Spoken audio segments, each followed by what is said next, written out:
From Outpost Gray and Grant Thornton Public Sector, we provide you the Cyber-Fed News Roundup.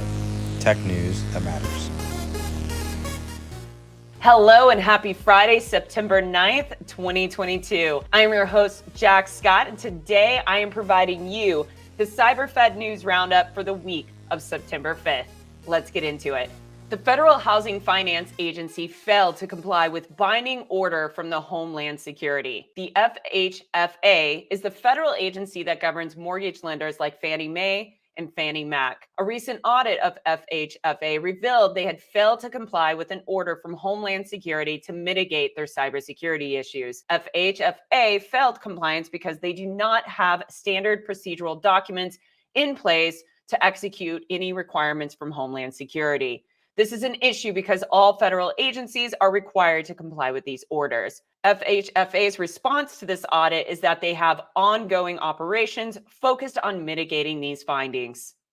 The National Transportation Safety Board does not have its required vulnerability disclosure policy in place. CISA issued a standing order in September 2020 mandating that all 101 federal civilian branch executive agencies create formalized policies for vulnerability disclosures. 100 agencies have complied. The National Transportation Safety Board is the only agency not in compliance with this directive. When contacted by CISA about the non-compliance, the NTSB responded that they believe the directive did not apply to them. CISA confirmed that the directive does apply and that they need to be compliant immediately. The NTSB is dedicating assets to work on rectifying this non-compliance and expects to be fully compliant by the end of the fiscal year. It's a bad day when Russia purchased missiles from North Korea. This week, Moscow purchased millions of missiles from North Korea due to the sanctions impacting Russia's supply chain. American and the European sanctions seem to be effective in blocking Russia's supply chain, which could cause further tensions in the future and may lead to more cyber war. Before Russia invaded Ukraine, the U.S. White House began to declassify information about Russia's military forces. In doing so, they are sharing additional data about Russia's recent purchases of drones from Iran and missiles from North Korea. Mason Clark, the lead on the Russia team at the Institute for the Study of War, stated the Kremlin should be alarmed that it has to buy anything at all from North Korea. The Veterans Affairs Cloud Office is attempting to streamline the cumbersome ATO process. The cybersecurity authorization process can be time-consuming and cumbersome, especially when an organization has hundreds of systems needing yearly authorizations to operate. The VA Cloud team developed a federal risk and authorization management inheritance process where units can have ATO approval in as little as 60 to 90 days. The VA Cloud Office has successfully used checklists and scans to identify which controls the program is responsible for, while giving the project owners more assurance when they go through a Federal Information Security Modernization Act compliance check.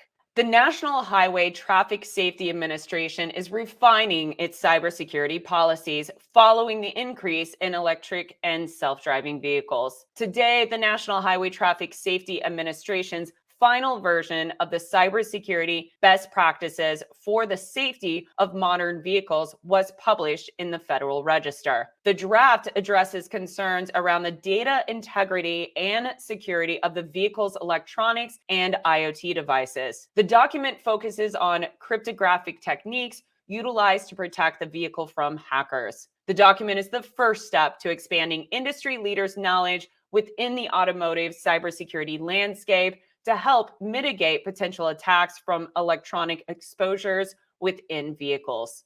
NSA is focused on quantum computing and upgrading its networks to post-quantum compliance by 2035.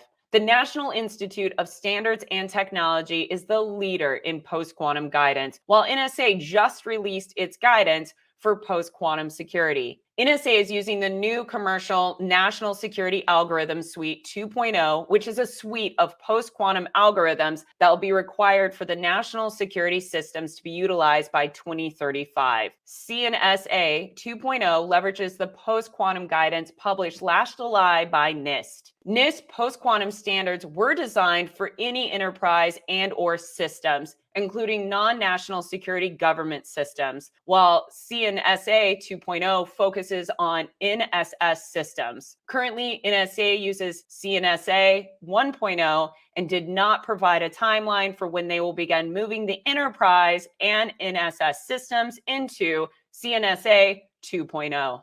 That concludes your Cyber-Fed News Roundup for the week of September 5th. I hope you enjoyed what you heard here. If you did, please hit that subscribe button. Make sure you like this video, and then do me a favor, share this out with others. You all are the best, and I'll see you next week.